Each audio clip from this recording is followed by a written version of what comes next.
이런 좋은 기회인데 모아타운은 이 동네의 마지막 재개발 우리 나이에 3, 4억이 어디 있으면 우리가 만약에 나갔다 다시 이 집에 들어온다는 보장도 없잖아요. 나이가 있으니까. 예전에 금융마피아 이런 얘기도 많이 했는데 재건축 마피아라는 생각밖에 안 드는 거죠.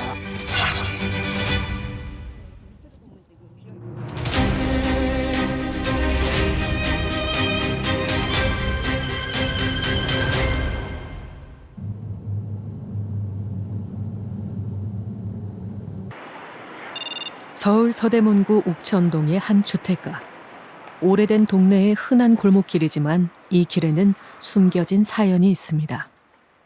일반적으로 이런 길은 나라 땅이라고 다 생각하나요? 지금 요 길이잖아요. 예. 여기서 있고 지금 이 블럭, 여기 그리고 여기 이렇게 해가지고 총 이게 557평 정도. 네. 그리고 여기 블럭, 네, 요 블럭 하나. 최근 이 길의 주인이 바뀌었다고 합니다. 한 사람이 소유했다가 제가 한 130명에서 나눠 가진 거고 여기 말고도 지금 여기도 또 있어요. 이 지금 현재 이 구역만 130명이 갖고 있다는 거죠? 지금 요 이 구역 안에서만. 대로변도 아닌 주택가 안쪽의 좁은 길들이 잘게 쪼개져 모두 130명의 사람들에게 팔렸다는 겁니다. 주민들은 이런 사실을 알고 있을까? 안녕하세요. 이 도로를 130명이 쪼개서 샀더라고요. 그거 알고 계세요? 몰라요. 백사천섭이요. 할머니 여기 사세요? 아, 이 길 골목길 다 팔린 거 아세요? 130명한테? 몰라요. 모르세요? 처음 들어요. 웃긴 사람들이 따라오면 아니 줄을 사서 무엇을 한다고 줄을 사고 있어요. 이거다 집을 준다고 사는 거예요. 83년 만에 처음 들었어요. 83년 만에. 골목길이 팔린 진짜 이유는 따로 있습니다.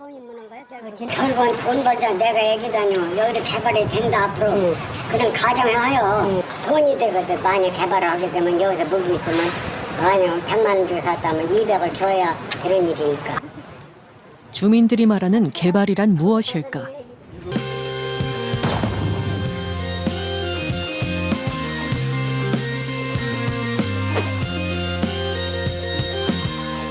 각각 따로따로 진행될 수밖에 없었던 가로주택 정비 사업을 이 면목동 같은 경우에는 6개를 모아서 한꺼번에 하는 모아타운인데요. 그래서 모아서 해서 모아타운이지 않습니까? 그러니까 이게 지금 이 지역이 서울시의 재개발 사업인 모아타운 대상지로 선정되면서 좁은 골목길까지 비싼 값에 거래된 겁니다. 저까지고 예전에 이게 지금 1940년도에 지주가 이걸 다 갖고 있었던 거예요. 그러다가 사망하시고 따님한테 상속돼서 이제 따님이 이제 기획부동산이 이제 섭외를 해서 이제 사게 된 거죠. 투자한 돈은 한 15억 투자해가지고 이제 총 파는 거는 80억인데 이거 빼면 자기네 남는 거는 이제 65억 정도 남은 거죠. 그렇게 해서 이제 된 거고 이제 세금 내고 빼고 그러면 이제 한 49억, 50억을 벌었다고 봐야 되겠죠. 2022년 6월 옥천동이 모아타운으로 선정되자 기획부동산 회사들은 15억 원의 골목길을 사서 66억 원에 되팔았습니다. 이 골목길을 산 사람만 전국적으로 130명이 넘습니다. 그렇다면 골목길을 산 사람들은 대체 누굴까? 매수인들을 직접 만나봤습니다.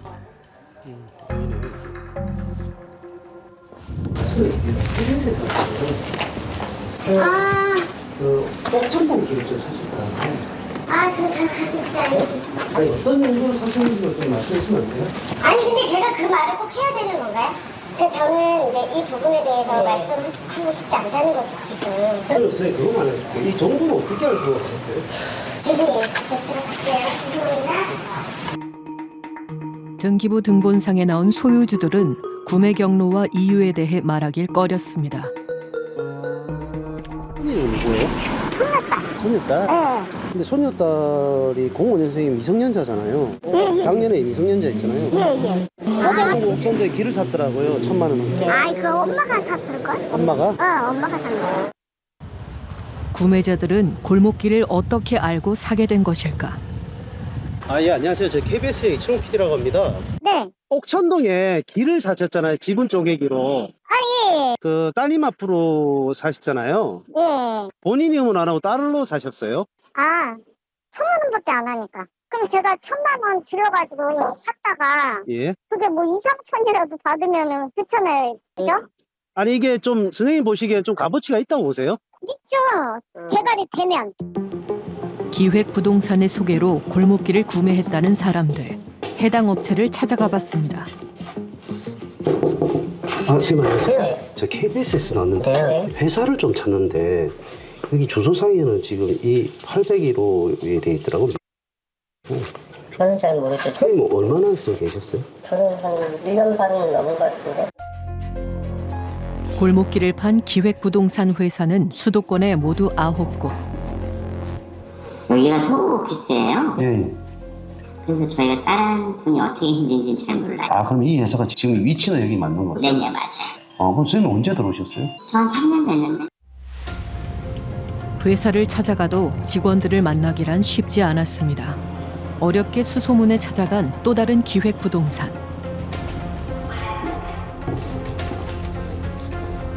안녕하세요. 저희 추정 슈퍼 KBS에서 왔는데요. 네, 저희도 할 얘기 없어요. 나가주세요. 아니, 이거 사실은 나가주세요. 요즘은 이거 그럴 필요가 없어요. 나가주세요. 아니 이게 뭐 아니 한마디만 해주십시오. 대부분의 기획부동산들이 취재를 거부했습니다. 어떻게 오셨어요? 아, 여기요. 제시요? 그거 잠깐 꺼주시니. 어렵게 만난 기획부동산 관계자는 골목길 판매와 관련해 꼭 하고 싶은 말이 있다고 했습니다. 90만 원을 갖고 와가지고요. 90만 원대에 갖고 와서 300만 원대 판매를 했으니까요. 정확하게 359만 원입니다. 수치상으로 4배가 맞습니다. 이게 만약 문제가 된다라고 한다면 안 할 생각입니다. 해서도 안 되는 부분이고. 근데 물건을 사가지고 와가지고 당연히 추가적으로 남기기 위해서 붙이는 장사라는 게 이게 법적으로 잘못된 부분입니까? 라고 저는 여쭤보고 싶은 거예요. 모아타운이란 호재를 등에 업고 골목길을 되팔아 60억 원 가까이 차익을 남긴 기획부동산 업체들. 당사자들은 정당한 거래를 했을 뿐 불법은 아니라 주장합니다. 서울시는 골목길 쪼개기로 불리는 이런 도로 매매가 7개 자치구 14곳에서 이뤄진 걸로 파악했으며 위법 사항이 발견될 경우 고발 조치할 예정이라고 밝혔습니다. 노후된 저층 주거지를 재개발해 주거 환경을 개선하고 양질의 주택을 공급한다는 모아타운 사업은 어쩌다 투기의 장이 됐을까요? 저희는 이 모아타운 사업을 좀 더 면밀히 살펴보기로 했습니다. 서울 중랑구 무길동의 화랑마을. 작년 8월 모아타운 추진 이야기가 나온 이후 동네 분위기는 예전 같지 않습니다.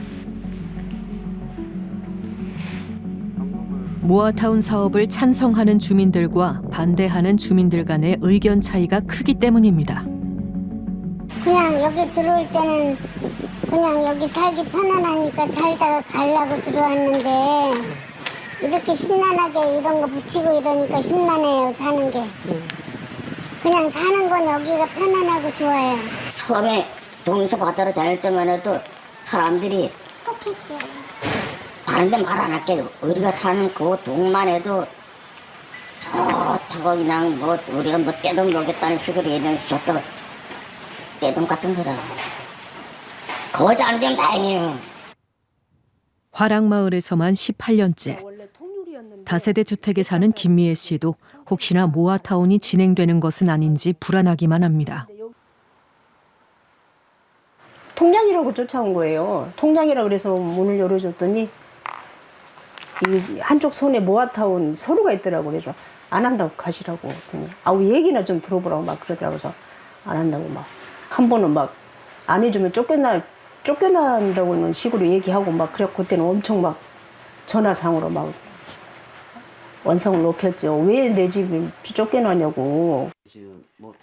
어느 날 갑자기 동네에 나타나 모아타운을 홍보하고 주민들에게 사업 추진을 위한 동의서를 받기 시작했다는 도시정비 업체들. 이들이 이야기하는 모아타운이란 대체 무엇일까? 2022년 1월 서울시는 소규모 재개발 사업인 모아주택, 모아타운 정책을 발표했습니다. 모아주택은 재개발 요건을 충족하지 못해서 재개발이 어려운 우리같이 노후된 저층 주거지를 정비할 수 있는 사업이래. 기존 다세대, 다가구 주택의 필지 소유자들이 개별 필지를 모아서 블록 단위로 양질의 주택을 공동 개발하는 거지. 또 모아주택은 모아서 모아타운으로 대규모 단지처럼 조성할 수 있어. 그럼 필요한 주차장이나 공원 등의 정비 기반 시설과 도서관, 어린이집 등 다양한 생활 편의 시설도 함께 조성할 수 있는 거지. 기존 재개발 사업은 30년 이상 된 건물이 전체 가구의 60% 이상이어야 가능했지만 모아타운은 20년 이상 50%로 기준을 낮추고 용적률은 올렸습니다. 또 공용 주차장과 공원을 조성할 경우 국가와 서울시, 자치구에서 각각 예산을 투입, 최대 375억 원까지 지원합니다. 1만 제곱미터까지 가능했던 가로주택 사업과 달리 모아타운은 10만 제곱미터까지 공사가 가능해 대단지 아파트로 건설할 수 있습니다. 얘기 들어보니까 뭐 집 5억에 팔아준다, 뭐 1억 5천만 있으면 아파트 10억 가치 아파트가 생긴다, 막 1억 5천만 있으면 이게 무슨 말이죠? 현금금 1억 5천만 있으면 아파트 하나 생긴다고. 개발해서 아파트를 준다는데 왜 반대하세요? 아파트를 주는데 돈이 없으니까. 그 지금 이 나이에 융자 내기도 겁나고 이자도 비싸고 지금 모든 게 다 그렇잖아요. 근데 여기 너무 살기 좋은데. 지난해 집 대출금을 다 갚은 김 씨는 집안 내부 공사도 새로 했습니다. 여기 위 아래 통째로 다 새로 했거든요. 그러니까 이렇게 해서 딱 살려고 빚 없이 이제 딱 마음 편하게 살려고 하는데 그냥 갑자기 그냥 하루아침에 그냥 모아타운이 들어온다 그래가지고 어떻게 해야 될지 지금. 화랑마을은 현재 모아타운 선정을 위한 주민 동의를 받고 있습니다. 하나둘 찬성하는 주민들이 늘면서 혹시 이대로 모아타운 대상지가 되는 것은 아닌지 재개발을 반대하는 주민들은 걱정이 많습니다. 우리 아들도 며칠 전에 이제 어버이날 타고 온다고 왔다가 갔는데 엄마 여기 모아주택을 지으면 엄마 집 다 주고 돈 3, 4억은 있어야 된다 이거죠. 들어올 때 그 말은 맞는 거잖아요.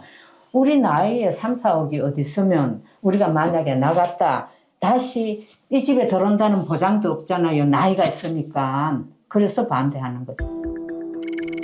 같은 평수의 아파트를 분양받아도 땅 면적이 넓은 단독주택 소유주는 분담금이 없거나 적은 반면 땅 면적이 적은 다세대 주택 소유주는 더 많은 분담금을 부담해야 합니다. 다세대 주택에 사는 장 씨는 정비업체의 분담금 예상 자료를 보고 깜짝 놀랐습니다. 이 자료를 보면 종전 자산이 실거래가가 만약에 4억으로 감정평가가 책정이 됐을 때 비율이 전부 다 107.5%로 잡았잖아요. 현재 사는 집의 가치가 4억이었을 때 81제곱미터의 아파트를 분양받기 위해서는 2억 3천만 원을 추가 부담해야 합니다. 장 씨는 고민이 될 수밖에 없습니다. 집값이 다른 데보다 엄청 싸요. 그러니까 뭐 4층에 방 하나 두 개 있는 집은 작년에 보니까 1억이 안 되게 팔린 뭐 국토부 실거래가를 보니까 안 되게 팔린 데도 있고 저희 집 같은 경우도 2억 6천 정도에 팔렸잖아요. 저희 집 평수 같은 경우에도 그러니까 아주 큰 평수가 크거나 단독이 아닌 이상은 1억에서 2억 사이에 왔다 갔다 해요. 결국 현재 사는 집과 같은 평수의 아파트를 받기 위해서는 4억 정도의 분담금을 추가로 내야 하는 것입니다. 이 분담금도 예상치일 뿐 앞으로 공사비가 늘면 주민들이 부담해야 할 분담금은 더 늘어나게 됩니다. 지난 3년 사이 공사비 지수는 25.7%나 올랐습니다. 서울 아파트도 잘 팔리지 않는 등 분양시장의 한파가 계속되고 있습니다. 서울에 자리 잡은 아파트지만 아직 적지 않은 미분양 물량이 남아 있습니다. 모아타운 후보지로 언급되고 있는 무길동 옆 이문동에는 7년 전 재개발 사업이 시작된 공사 현장이 있습니다.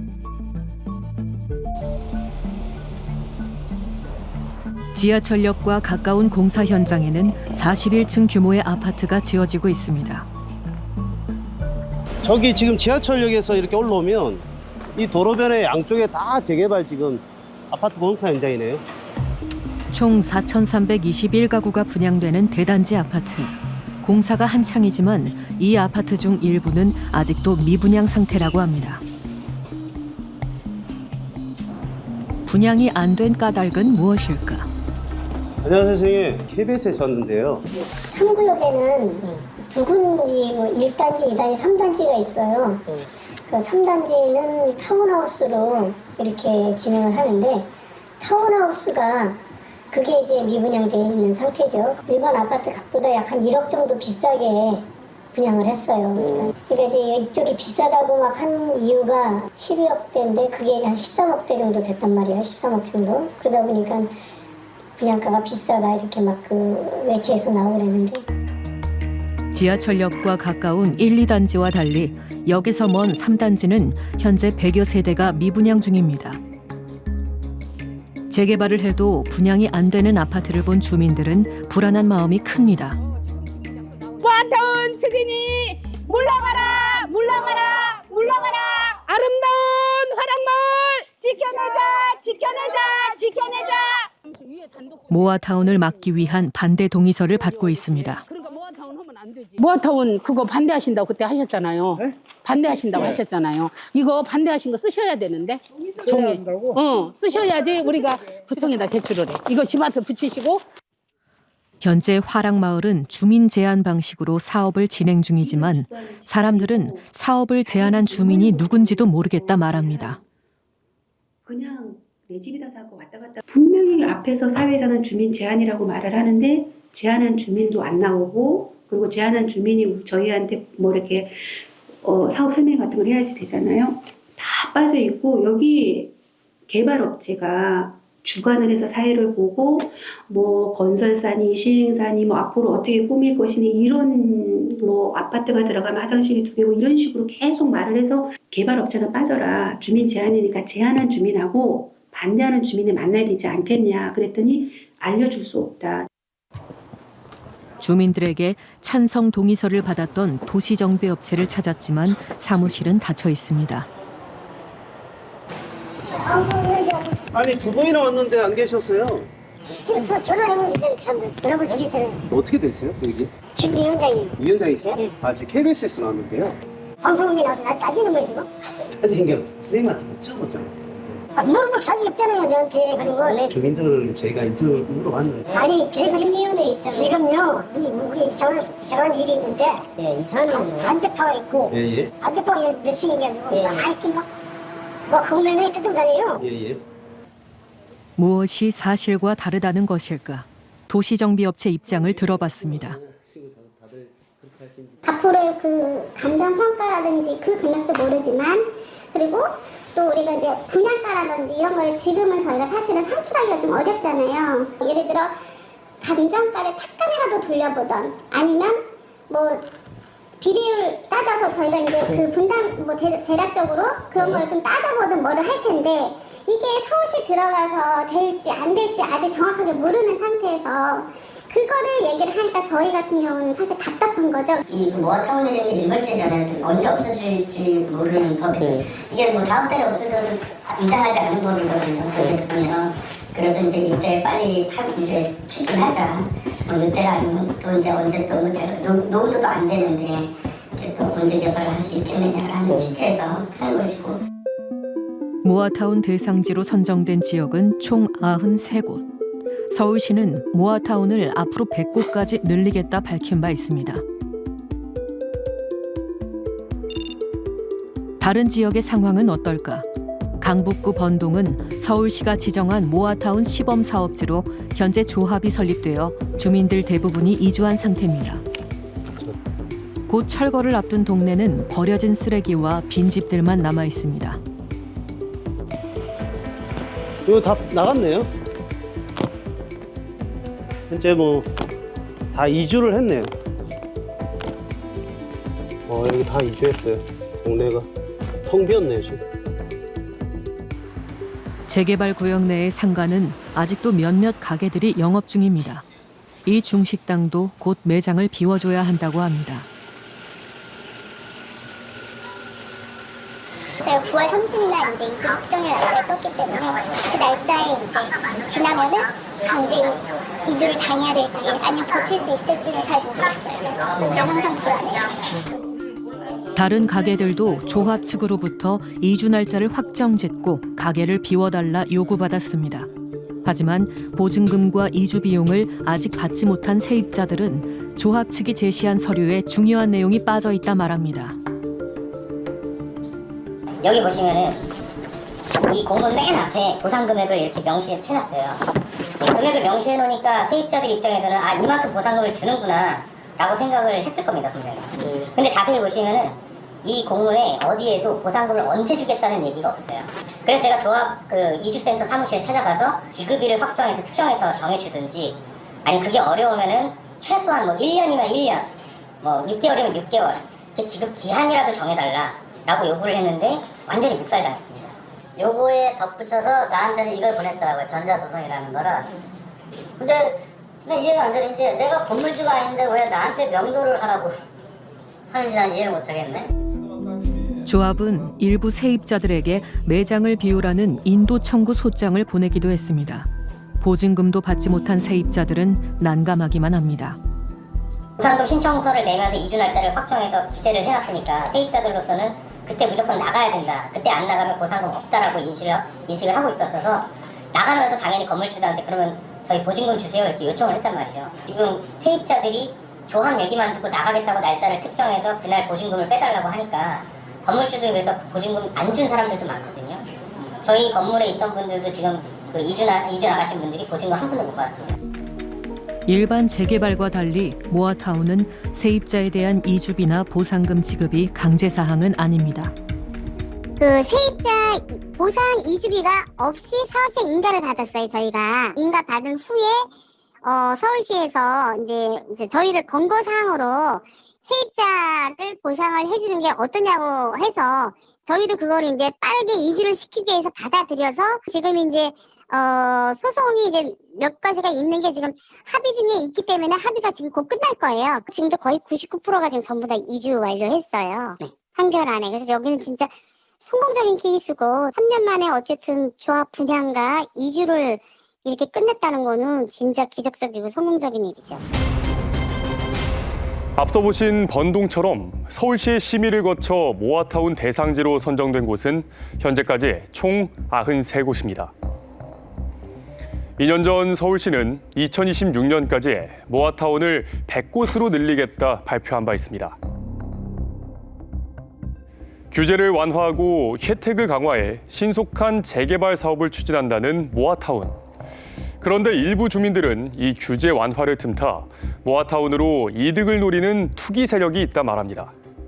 그들은 대체 누구이며 어떤 방법으로 이익을 취하는 걸까요? 강남대로 옆에 위치한 역삼동. 넓은 도로와 번듯한 건물들 사이로 오래된 주택 한 채가 보입니다. 작은 마당이 있는 2층 주택에는 박소영 씨가 부모님과 함께 살고 있습니다. 부모님의 손때 묻은 물건이 가득한 이 집은 44년 전 박 씨의 아버지가 지은 집입니다. 이 집은 언제 지어진 걸까요? 1980년도에 지었습니다. 이거 지금 마루 다 그대로고요.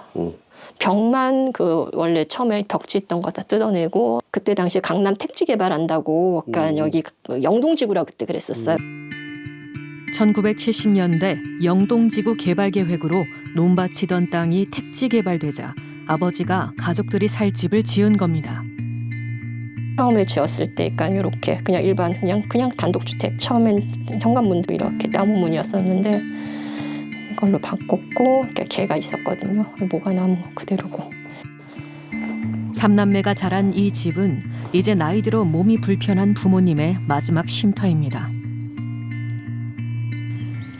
작년 8월 옆집에 새 건물이 들어서면서 조용했던 동네가 시끄러워졌습니다.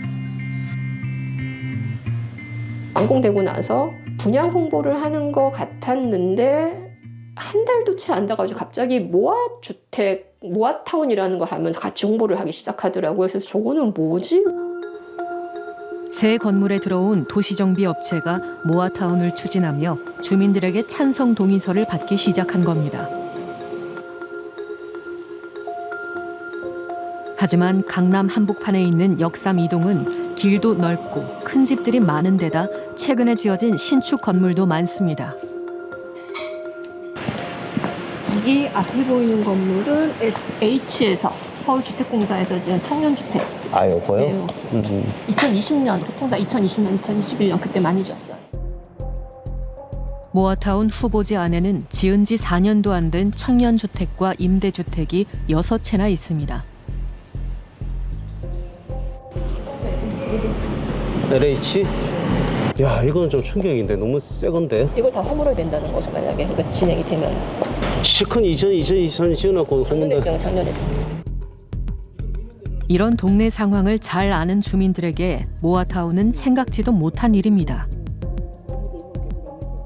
원래 역삼 이동은 초창기에 22년 10월 달에 1차 함은 시행을 추진을 하려고 시도한 적이 있었어요. 근데 그 당시에는 뭐 특별히 홍보가 많이 안 돼서 그런지 호응도가 거의 없었어요. 그래서 구청 공모 방식을 시작을 했는데 모아타운 대상지 선정은 해당 자치구나 주민이 서울시에 제안할 수 있습니다. 자치구가 모아타운 사업을 제안한 경우 주민의 30% 이상이 찬성해야 추진이 가능합니다.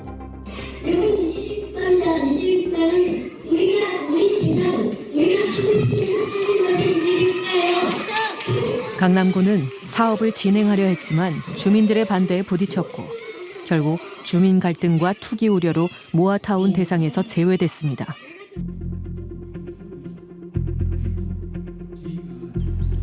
그럼에도 계속되는 사업 시도.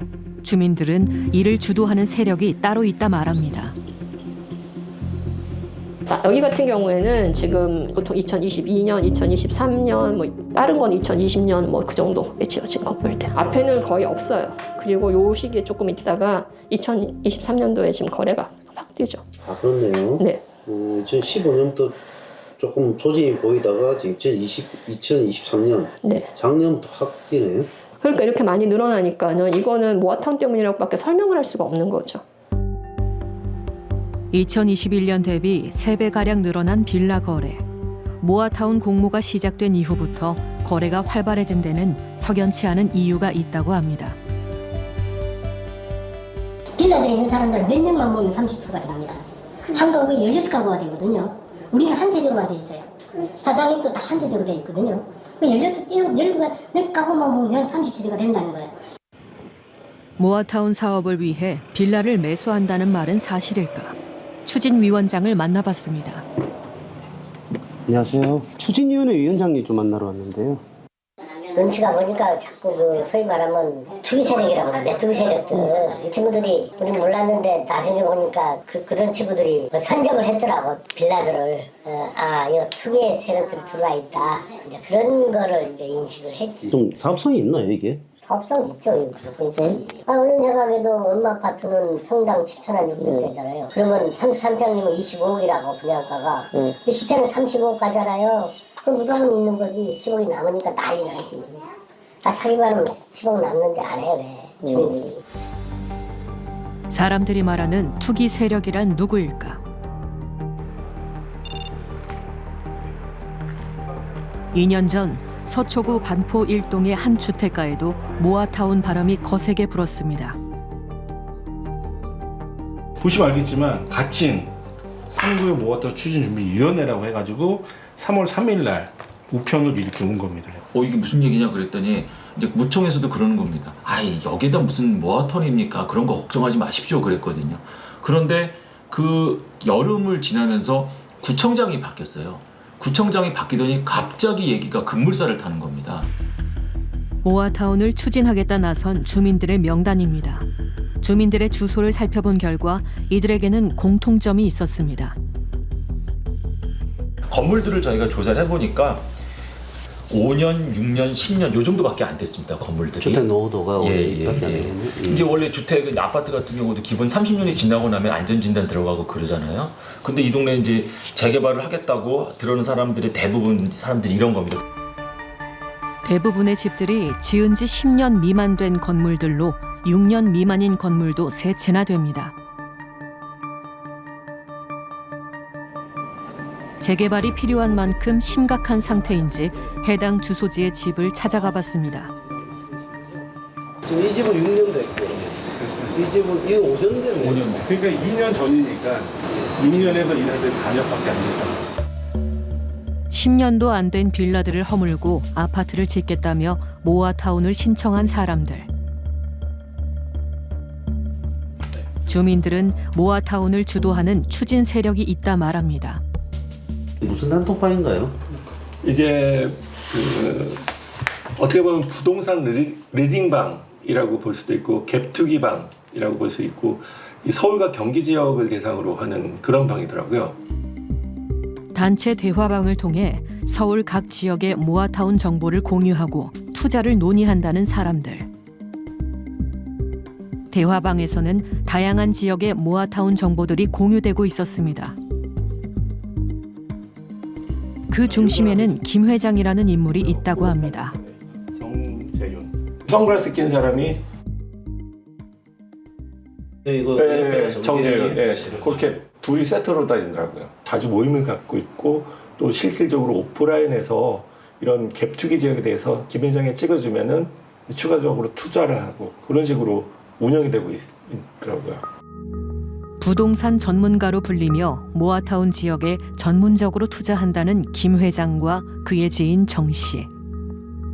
정재윤은 지금 반포일동 1구역 재개발 추진장이고요. 그리고 삼전동 모아타운 삼전 하단 추진장입니다. 그리고 김 가장 최근에 용문동에서 사업 설명회를 했더라고요. 반포일동 모아타운 지정이 무산된 이후 김 회장과 정 씨는 각자 다른 지역에서 또 다른 모아타운 사업을 이끌고 있다고 합니다.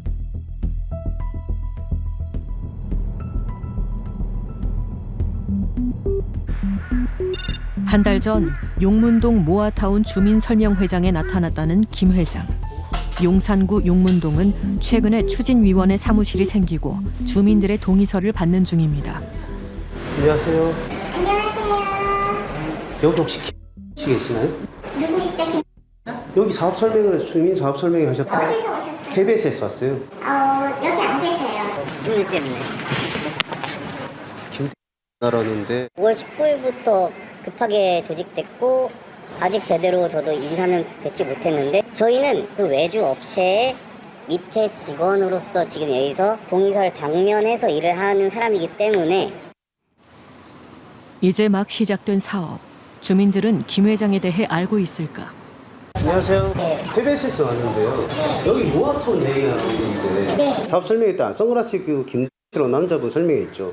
그분 아세요? 그냥 그거 전문적으로 그쪽을 하신다는 분으로만 알고 있어요. 왜냐면 여기에 그분이 주도적으로 했는데 반포에서도 이미 했었어.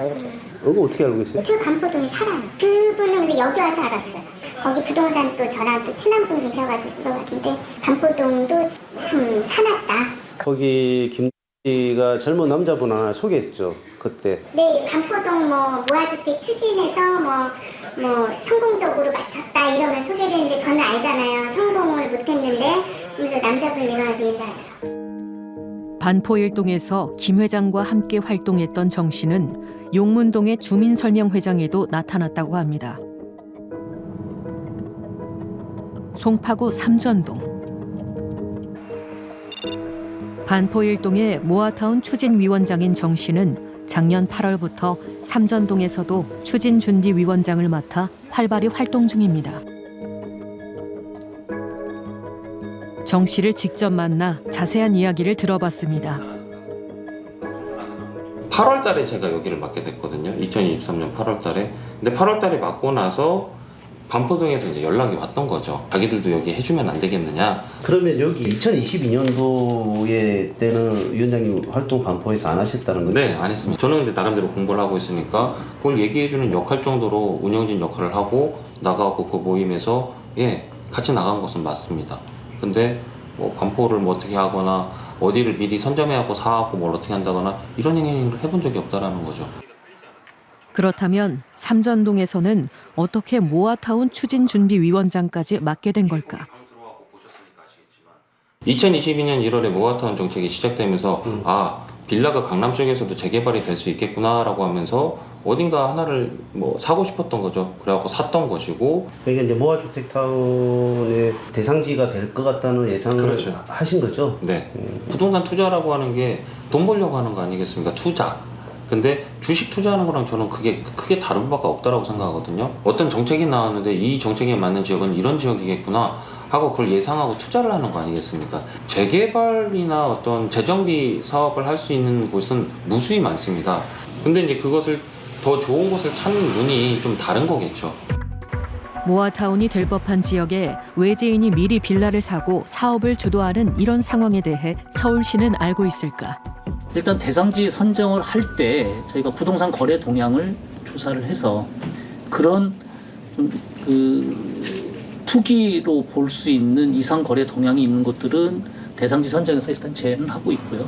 모아타운 전체 내에서는 제외하기 어렵더라도 이제 그 안에 여러 개의 사업 시행 구역으로 나눠지기 때문에 그 시행 구역에서 제외를 하는 관리 계획을 수립하면서 그런 방법들은 충분히 가능은 합니다. 그래서 가급적이면 이제 소위 말해서 일종의 투기 수익이 발생되지 않도록 저희가 이제 관리하고 유도를 해야 되기 때문에 그렇게 또 하고 있는 부분입니다. 주식에 투자하듯 특정 지역에 미리 빌라를 사고 그곳에서 모아타운 사업을 추진하는 것이 그들의 주장대로 불법이 아닐지도 모릅니다. 하지만 집이 주거의 공간이 아닌 투자의 대상이 됐단 것은 모아타운 본래 취지를 무색해 합니다. 이런 투자가 가능한 것은 모아타운 사업 초기부터 시작된 행정적 미비가 그 원인이라고 전문가들은 말하는데요. 무엇이 문제인지 살펴봤습니다. 노원구 월계동. 이 동네가 모아타운 대상지로 선정된 이후 주민들은 노원구청 앞에 모이는 날이 많아졌습니다.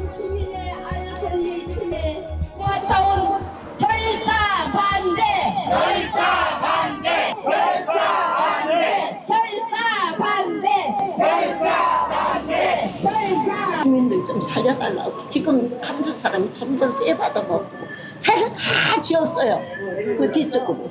그런 데를 왜 떴냐고. 진작이나 몇십 년, 20년 전이나 하지.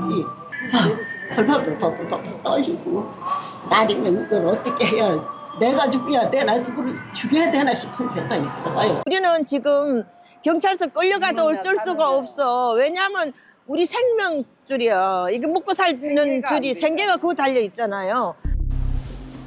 노원구청이 공모를 통해 작년 10월 모아타운 대상지로 선정됐지만 일부 주민들은 여전히 모아타운을 반대합니다. 지금 여기도 원룸 새로 지고 한 8년 정도밖에 안 되고. 이거요? 네, 그것도 7, 8년 되고. 다 지금 다 새 건물이잖아요, 보시다시피. 예. 지금 여기만 열리고. 다 학생 원룸촌이죠? 네. 광운대와 바로 인접해 있어 학생들이 많이 산다는 월계동. 여기서부터 쫙 광운대학교. 여기 뒤에 상가가 다 있고. 학교 바로 앞이네. 앞쪽에는 상가 있고 뒤에는 이제 주거 원룸. 주택들이 이제 원룸들이 많네요. 예. 2017년 건물을 사 월계동으로 이사 온 김 씨는 학생들을 상대로 원룸을 임대해 생활하고 있습니다. 아파트에서 살다 보니까 이제 나이가 먹으니까 수입이 없잖아요. 수입이 없으면 애들한테 손 벌리기가 힘들잖아요. 그래서 정리를 해가지고 원룸을 하면은 그래도 내가 월 수입이 나오니까 나 먹고 사는 거는 노후에 걱정이 없겠다 싶어서 이걸 사갖고 왔는데 어느 날 갑자기 길에 나가니까 현수막이 크게 붙어 있더라고요. 임대 수익이 주 수입원인 주민들은 모아타운을 반대한다는 주민들의 동의서를 받고 시위도 하고 있습니다. 하지만 사업을 주도한 노원구청은 요지부동. 모아타운 사업은 여전히 진행 중입니다. 50% 가까이 동의를 받아서 구청에다가 제출을 했거든요. 제출을 했는데 반대할 수 있는 동의 요건이 충분히 되는데도 불구하고 서울시로 제출하면 구청에 가서 해라 그러고, 구청에 가면은 아직 기다리라 그러고, 그걸 빨리 결정을 안 해줘요. 주민의 절반가량이 모아타운을 반대하고 있지만 노원구가 사업을 계속하는 까닭은 무엇일까? 안녕하세요, 선생님. 저 KBS 추정슈퍼에서 나왔는데요.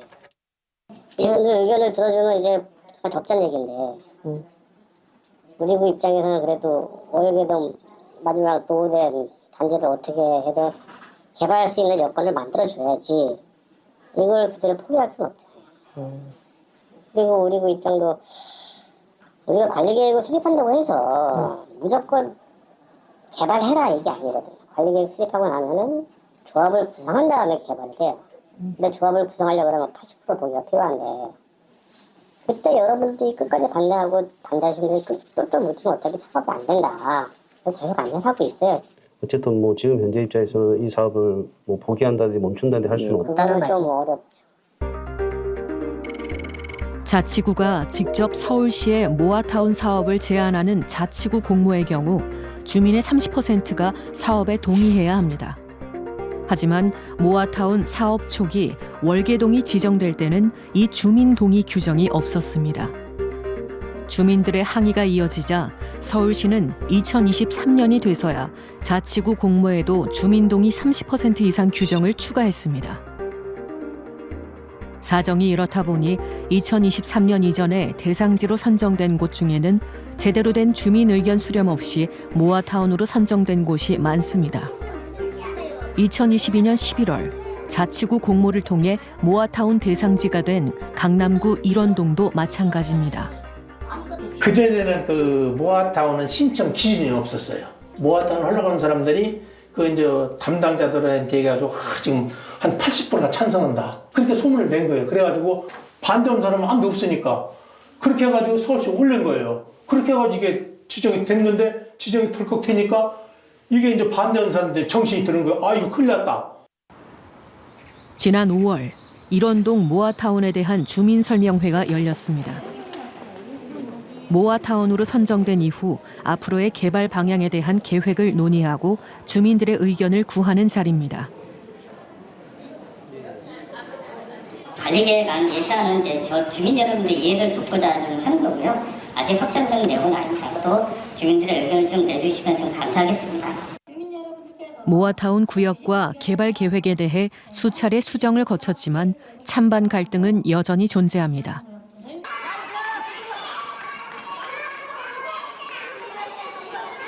재개발을 진행을 하고자 했는데 모두 탈락한 경험이 있습니다.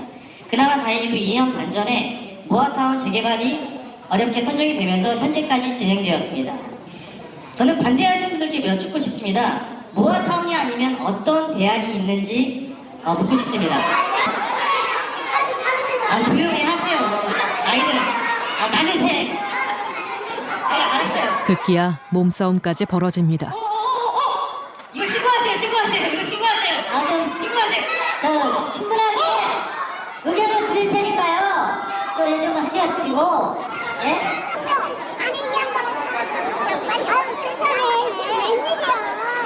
아니 기본적으로 경제적으로도 전혀 손해가 없을 뿐만 아니라 지역 자체가 엄청 낙후됐잖아요. 왜 그래 해준다는데 공동의 힘을 빌어서 이런 좋은 기회인데. 사업을 진행하기 전에 주민들의 의견부터 물을 수는 없었을까.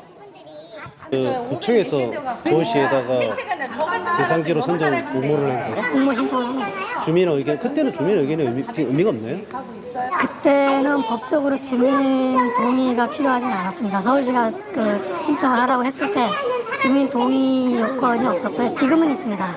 이제 지금 워낙 찬반이 많이 이제 논란이 되다 보니까 이제는 30% 이상 동의가 돼야 신청할 수 있다는데 그때는 초기 단계라서 주민 동의 요건이 없어서 필요하다라고 판단을 하면 신청할 수가 있었죠. 지금 저희가 설정한 3개 구역은 현재 반대 비율이 3분의 1이 넘지 않는 구역으로 검토를 한 거죠. 주민 갈등과 투기를 막기 위해서는 서울시에 좀 더 신중한 정책 추진이 필요합니다. 대립의 씨앗을 뒤로 미루는 거거든요. 그래서 이 앞단에 좀 강화를 해줘야 돼요. 왜 지금 앞단에 이렇게 규제를 30%로 이렇게 완화해줬냐면 조급증 때문이죠. 빨리빨리 해줘야 되니까 앞부분에 이제 공모는 이제 쉽게 할 수 있도록 이렇게 해서 그러면 이제 많이 지금 신청이 됐다는 효과가 있을 거기 때문에 이렇게 보통 급하게 안 해요. 재개발할 때 다 주민들의 의사도 설문조사 같은 것도 다 하고 이렇게 하거든요. 너무 짧게 이렇게 뭐가 될 것처럼 그렇게 기만하면 안 돼요. 서울시가. 각종 규제를 완화하고 과정을 축소해 보통 10년 이상 걸리는 재개발을 2에서 3년 안에 끝내겠다 홍보했던 모아타운. 그 과정에서 주민들의 혼란과 갈등은 계속됐고 투기 세력까지 활개치고 있습니다. 현재 서울 93개 지역에서 진행 중인 모아타운 사업. 시민들의 소중한 재산이자 주거 공간인 집에 대한 일이라면 그 무엇보다 신중히 꼭 필요한 지역에 진정 주민을 위한 재개발이 되도록 서울시는 보완 대책을 마련해야 할 겁니다.